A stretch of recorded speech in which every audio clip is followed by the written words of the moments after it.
Numbers show August was the deadliest month in decades. During 31 days, 24 people were killed in Milwaukee.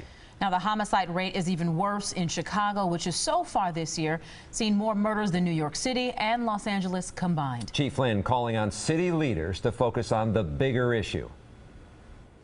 24 people lost their lives in violent crimes. 5 people were murdered the day of the riot. Eric Ross is live in downtown with what Chief Flynn had to say that is actually stemming the violence here in our city. Good evening. Yeah, if you look at the numbers of homicides per 100,000 residents, Milwaukee surpasses Chicago's numbers in terms of violence. Let's kind of show you those numbers in a bigger perspective. For the month of August, as you said, we saw 24 homicides. Chicago had 90. However, Milwaukee's homicide rate is 4 per 100,000 residents, while Chicago's rate is 3.3.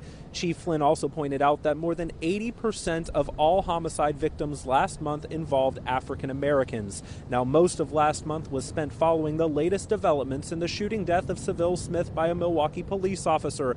However, Flynn said on the day Smith was shot, there were 5 other homicides that got buried in the news. Police say while there have been a 70% clearance rate in solving these crimes, Flynn added it can be a challenge when witnesses do not cooperate with authorities. And what we are confronting is more than a little bit of witness intimidation.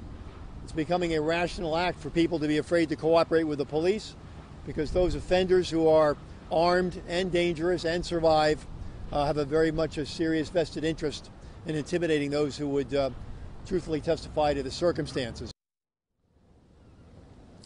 And you may recall Seville Smith was charged last year in a shooting and then also charged with witness intimidation. However, those charges were ultimately dropped because the victim recanted their statement that pointed to Smith being the suspect in that particular case. Now, Police Chief Flynn says he and all of his officers out here are working to take back the streets and solve a lot of these crimes. However, he is encouraging folks to work with police, not against them. And one of the biggest key factors that he pointed to is cooperation. He wants people to feel comfortable talking with police and coming forward with information. For now, that's the very latest reporting live downtown. Eric Ross, today's TMJ4. All right, Eric, thanks. While Chief